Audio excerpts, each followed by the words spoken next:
গত 23শে মার্চ সিউড়ি রবীন্দ্র সদন মঞ্চে সংস্কার ভারতী বীরভূম জেলা সমিতি তাদের সন্ধ্যাকালীন বার্ষিক উৎসবের আয়োজন করা হয়েছিল। অনুষ্ঠানে অতিথি হিসেবে উপস্থিত ছিলেন সুভাষ ভট্টাচার্য, স্বপ্না চক্রবর্তী, রবীন্দ্রসঙ্গীত গবেষক ভীষ্মদেব চট্টোপাধ্যায়, ডক্টর মতিলাল টুডু সহ আরও অন্যান্য অতিথিবর্গ। অনুষ্ঠানে স্বরূপ সরকার ও মৌমিতা বিষ্ণু সেনগুপ্তের পরিচালনায় বিরসা মুন্ডার সার্ধ শতবর্ষকে স্মরণ করে ধরতি আবা বিরসা এক অমর গাথা নামে একটি নৃত্যানুষ্ঠান পরিবেশিত হয়।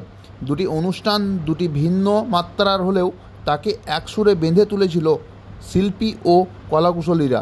সমগ্র অনুষ্ঠানটি পরিবেশনে গুণে দর্শকদের শেষ অবধি আবিষ্ট করে রেখেছিল।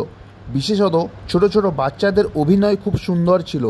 এছাড়াও আবহ সঙ্গীত, আলো, মেকআপ, অংশগ্রহণকারী সদস্যদের পোশাক ভাবনা অত্যন্ত বাস্তবসম্মত ও দৃষ্টিনন্দিত।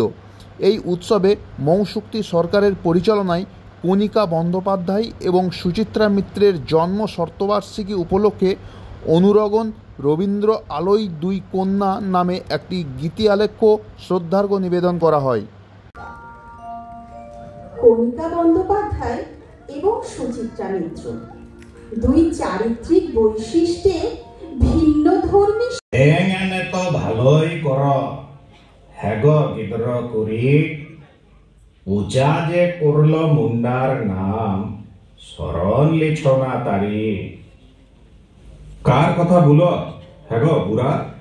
হ্যাঁ হ্যাঁ, কার কথা বলো বুড়া? বুঝতে লারিস তোরা ইতিহাস ভুল নিজের জাতির, সব ভুলালো ভালো কাপড়া জামা মোবাইল আরো কুত না মাথা ছাতির।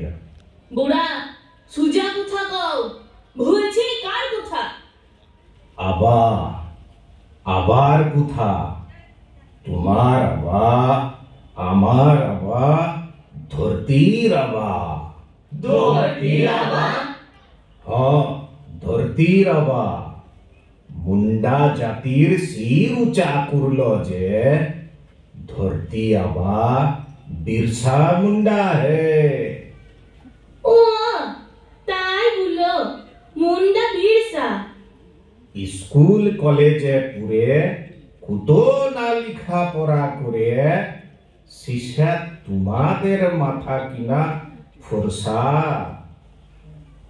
না ভুলি নাই বুড়া।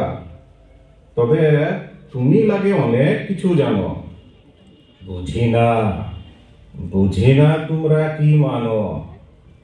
তবে বাপের কাছে শুনেছি সেই প্রথমবার যখন বিরসা আবা হলো আর তাকে ছল করে ধরল।